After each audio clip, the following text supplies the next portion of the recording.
vous raconter une histoire.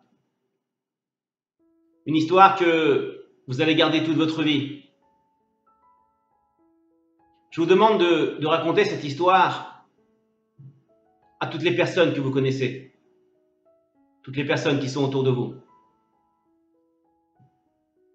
Au temps de la Shoah, au camp de Auschwitz, il y avait un rave, le rave Zvi Hirsch Mazrich. Ce rave-là, il est impossible de connaître sa grandeur tellement il était grand. Il a écrit plusieurs shoots, plusieurs Sheilot Vetshuvot, plusieurs livres de questions-réponses sur la halakha, dont un livre qu'il a écrit qui s'appelle Mekatche Hashem. Ce livre-là, il l'a écrit dans la peine, dans les larmes. Toutes les questions de halakha qu'on lui a posées dans les camps. Le Rav Zvi Hirsch Mazrich raconte dans l'introduction de ce livre-là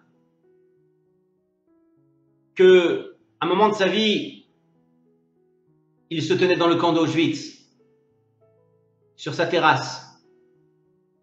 Et juste en bas, il y avait 2800 enfants, entourés de nazis. Un des chefs nazis a pris un stander, a pris un pupitre, et il l'a levé. Il a dit aux enfants, vous connaissez cela? Là où vous apprenez la Torah. Et bien avec ça, il dit l'allemand, je vais vous apprendre. Il l'a posé au milieu de la cour. Et il a dit à un autre nazi, en allemand, il a dit, celui qui est plus grand que ce stander-là, ou celui qui touche avec sa tête le stander, tu le mets à droite. En travaux forcés, il partira en travaux forcés. Et celui qui est plus petit que le stander, tu le mets à gauche. On va le tuer. On va le dégager. Alors, les enfants ont commencé à passer, un par un. S'il était plus grand que le stander, il partait à droite, aux travaux forcés. Et s'il était plus petit, il allait à gauche. Les enfants ont vite compris ce qui se passait.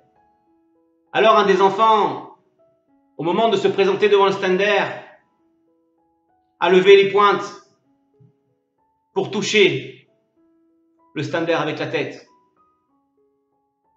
Quand l'Allemand a vu ça, il s'est approché vers lui et lui a mis une balle dans la tête. Et il a dit aux enfants, on ne lève pas les pieds. Parce que sinon, je vous tue sur le champ.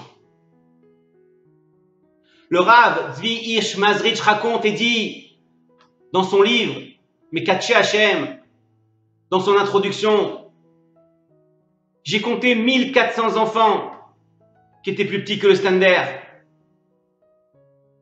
De ma mire P7, je regardais, de mon balcon, je regardais ce qui se passait en bas. 1400 enfants. J'ai vu passer. Et les autres 1400 sont partis aux travaux forcés. Le Rav raconte dans son livre, il dit que pendant qu'il était sur la mire P7, en train de regarder cela, on a frappé à sa porte. Alors, un juif est rentré. Il a dit, Kvod Harav, Shalom, je suis venu vous poser une question de halakha. J'ai besoin d'avoir une halakha. Je ne sais pas quoi faire. Alors le Rav lui dit, tu sais ce qui se passe en bas, tu as vu? Alors le père dit, oui, je sais ce qui se passe en bas. Mon fils est là-bas. Il est plus petit que le stander. Ils vont le tuer. Un des nazis est venu vers moi et m'a dit, si tu me donnes une grosse somme d'argent, alors j'échangerai ton fils contre un grand des travaux forcés et il sera sauvé. Rav, ma question c'est, est-ce que j'ai le droit d'échanger un béni Israël contre un autre béni Israël? Alors Rav le regarde et lui dit, écoute, j'ai pas de livre pour te répondre, je sais pas. Likvod Rav, répondez-moi. Je sais pas quoi faire. Je sais pas quoi faire. Le Rav lui dit, écoute, laisse-moi 2 ou 3 minutes pour réfléchir à cela. Le Rav ressort sur la Mirpesset et il commence à prier à Kadosh Baruch Hu en lui disant, Bono cher Olam, donne-moi la connaissance pour lui répondre. Avant qu'il revienne vers lui, le père ressort dans la Mirpesset et dit, Rav, je vous en prie, répondez-moi. Est-ce que je peux échanger mon fils contre un autre béné Israël? Le Rav se retourne et lui dit, tu peux pas. C'est assourd. T'as pas le droit. Alors le père dit, mon fils, c'est le dernier qui me reste. Ils m'ont tué tous mes enfants. Il va mourir celui-là aussi. Le Rav raconte et dit que ils ont pleuré pendant 20 minutes, l'un et l'autre. Après, le père a accepté la halakha. A dit, puisque si le Rav il le dit et que c'est la halakha, alors je la respecte. Il est parti de chez le Rav. Le Rav est ressorti sur la Mirpesset pour savoir où allaient être emmenés les enfants. Et il voit qu'on emmène les 1400 enfants dans un grand réfectoire, dans une salle, surveillée par un Allemand à l'entrée. Alors, il prend ses affaires, sa veste, et il va voir ce qui se passe là-bas. Au moment d'arriver là où se trouvaient tous les enfants, il ne pouvait pas rentrer, la porte était fermée. Il dit à l'Allemand, lui dit, écoutez, s'il vous plaît, vous savez que ce soir, c'est la fête de Rosh Hashanah. C'est une grande fête pour nous. On a l'habitude de sonner le chauffard. Laissez-moi rentrer et sonner le chauffard aux enfants avant qu'ils meurent, avant qu'ils partent de ce monde. L'Allemand le regarde et lui dit, écoute, moi je vais te laisser rentrer. Mais si quelqu'un d'autre que moi te trouve à l'intérieur, il va te tuer. Alors le Rav retourne chez lui. Il prévient sa famille, le peu qui restait de sa famille. On lui avait tué devant lui, sa femme et ses 7 enfants. Il dit à sa famille qui lui restait, je vais aller voir ses enfants à leur sonner le chauffard. Un de sa famille lui dit, ne pars pas. Je t'en prie, ne pars pas. Il lui dit, si, je vais y aller. Ne pars pas, je t'en prie. Si, je vais y aller. Pour sauver le Ham Israël. Je n'ai pas le choix, je suis obligé. C'est pour le bien du Ham Israël. Alors il est parti. L'Allemand lui a ouvert la porte. 1400 élèves, 1400 enfants lui ont sauté dessus au Rav en lui embrassant les mains, en le serrant dans ses bras. Rabbi, Rabbi, Rabbi, comme on est content de vous voir, Rabbi. Il a réussi à les calmer, à les faire asseoir. Et il leur a dit, vous savez que ce soir, c'est Rosh Hashanah. suis venu pour vous sonner le chauffard. Avant qu'il commence à sonner, un des enfants s'est levé, a commencé à lui embrasser la main et lui a dit: Kvod Harav, avec tout le kavod que j'ai pour le chauffard, pour cette fête, avant de sonner, dites-nous une petite halakha, faites-nous un shiur Torah, qu'on puisse partir de ce monde avec quelque chose, qu'on puisse faire le Kriyat Shema après et s'endormir. Le Rav raconte dans son livre Mekatche Hashem qu'il a parlé pendant 2 heures. 2 heures, il aura fait un shiur de Torah avec des halachot. Et au bout de 2 heures, il a sonné le chauffard. Le son du chauffard était tellement grand qu'on l'a entendu dans tout le camp. Le Rav raconte et dit que après il est parti et le lendemain, il y avait une odeur de brûlé dans tout le camp. Les enfants étaient morts. Pendant les Asara Yemei Teshuvah, le 4e ou le 5e jour, il est allé voir la famille de celui qui lui avait posé la question. Et il lui a dit: je suis venu vous voir. Alors, le père dit: Rav, vous avez vu les enfants? Ils étaient tous là. Le Rav dit: oui, ils étaient tous là. 1400 enfants, Rav? Il dit: oui, 1400 enfants. Alors c'est sûr, mon fils, il était là, il a entendu le shiur. Le Rav se retourne et lui dit: quand j'ai voulu commencer à sonner le chauffard, il y a un enfant qui est venu m'embrasser la main.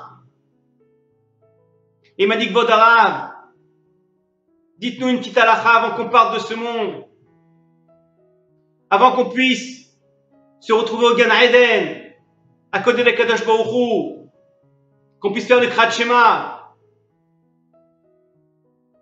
Cette personne-là, c'est ton fils qui est venu me le dire.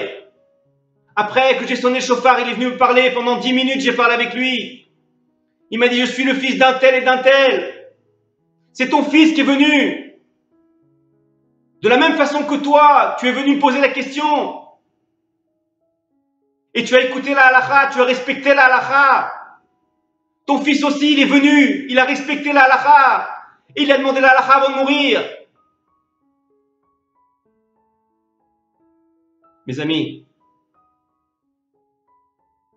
on est dans une période difficile en ce moment. On a une pandémie. Chaque Béné Israël, il y a des tsarot, des épreuves.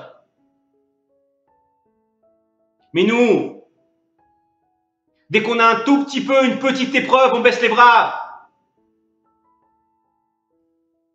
Il y a des familles, des pères qui meurent pour la halakha, qui meurent pour Akadosh Baruch Hu. Des enfants qui demandent des halakhot avant de mourir pour pouvoir emmener quelque chose dans leur Olam Haba. Et nous, dès qu'on a un problème, dès qu'on est désespéré, on ne sait pas quoi faire, on baisse les bras. On dit que c'est la faute d'Akadosh Baruch Hu. Boucha pour l'Am Israël. C'est une honte de penser ça. Alors qu'il y a des gens qui meurent pour la halakha et qui respectent la halakha, même s'ils savent qu'ils vont perdre leurs enfants. Qu'est-ce qu'on ferait, nous, dans ce cas-là? Qu'est-ce qu'on aurait fait à la place du père? On aurait été posé la question au Rav. Même pas la question, elle serait venue à notre esprit. On aurait répondu tout seul, on n'a pas eu besoin du Rav pour répondre. On réfléchit pas. On réfléchit pas que le Am Israël, il a été créé pour faire la Torah. À Rosh Hashanah, il est venu sonner le chauffard. Mais nous, quelle pensée on va avoir quand on va entendre ce chauffard-là? Est-ce qu'on va penser à ses enfants? Et on va dire peut-être que moi aussi, devrais me tourner vers Akadosh Baruch Hu. Regardez ce qu'il fait pour moi. Regardez ce que je fais pas pour lui. Faire une tchouva amiti. Une vraie tchouva. Qu'est-ce qu'on fait pour lui? On est toujours en train de le critiquer à Kadosh Baruch Hu. Tu m'as pas donné ça. Tu m'as pas donné ça. Pourquoi tu m'envoies ça? On devrait réfléchir à ce qu'on fait. En ce moment, l'armée Israël, il y a des tsarot, des grosses épreuves. On a réfléchi à tout ça? On a réfléchi? Non. Non. On pense pas à tout ça. On pense à notre bien-être à nous. Si tout va bien chez nous, alors ça va. Mais dès qu'on a un problème, ça y est. C'est la faute d'Akadosh Baruch Hu. On doit se réveiller, mes amis. On doit se réveiller. On doit se réveiller pendant qu'il en est temps. Parce qu'après, ce sera trop tard.